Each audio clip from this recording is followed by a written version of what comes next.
about Morrison a hero of yours?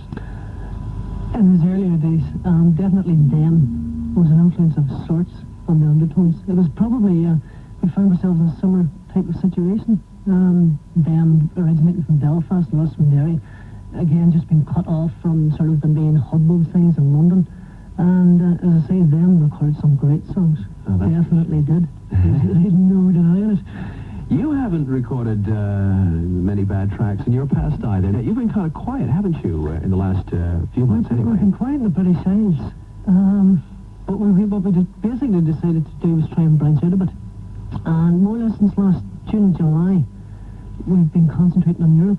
And it's paying off really well. Like, we started in Finland in July and worked our way down, taking each country one at a time and really doing it from one end to the other, playing like 6-7 nights a week. Oh, really? And it finished last November in Germany with the Rock Palace, which may not mean much to people here.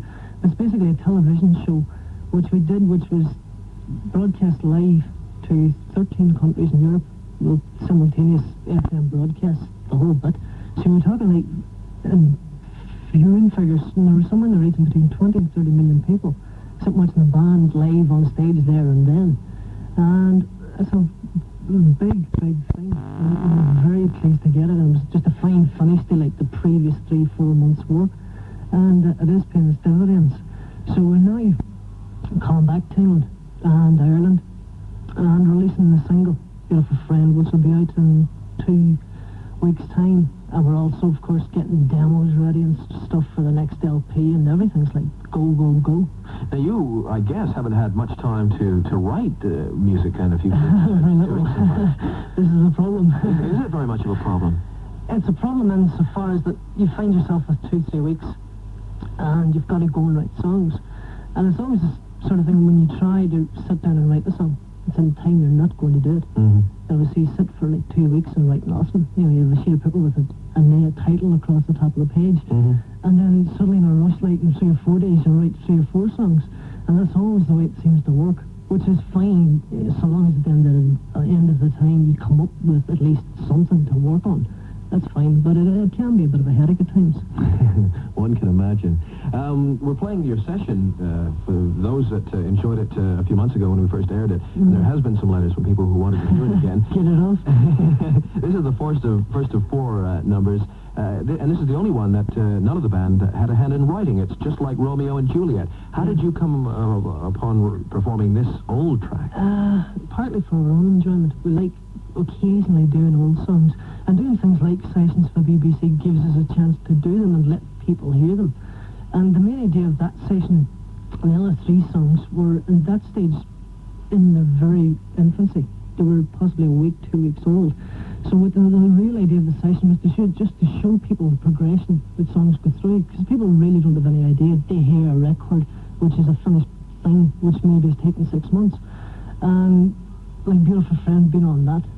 And, you know, people listen to that and listen to the single, which is done now like 6 months later, and you can tell the difference. And the same with Romeo and Juliet. It was just a song we liked to do, and it gave us the opportunity to do it and let people hear us doing it. All right, here it is, the Undertones, Just Like Romeo and Juliet.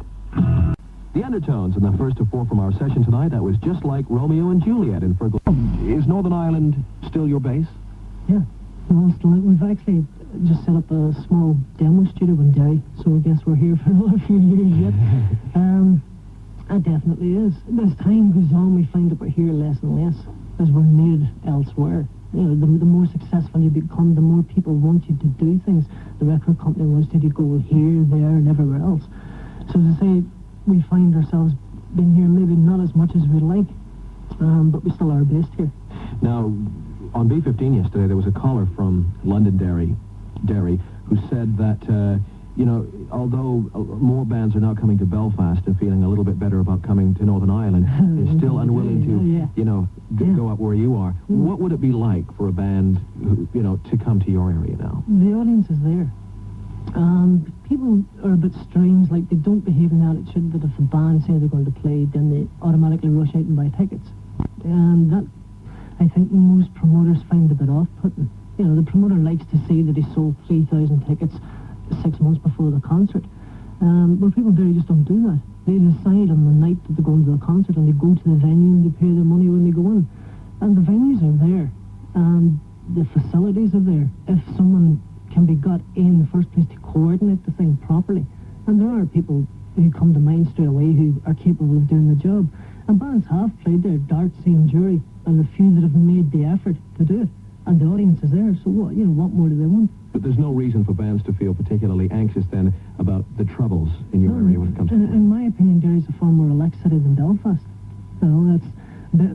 Belfast, to me, has sort of an intense atmosphere about it.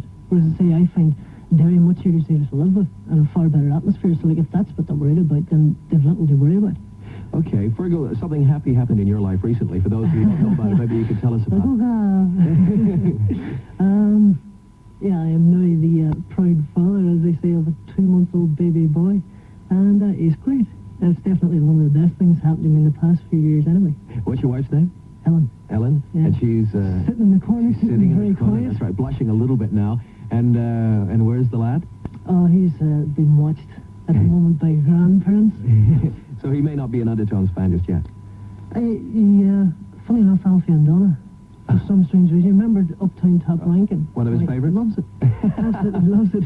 You have to give us a progress report then on his growing up and his music taste and what have you. Feargal, thanks for coming in. Good to see you again.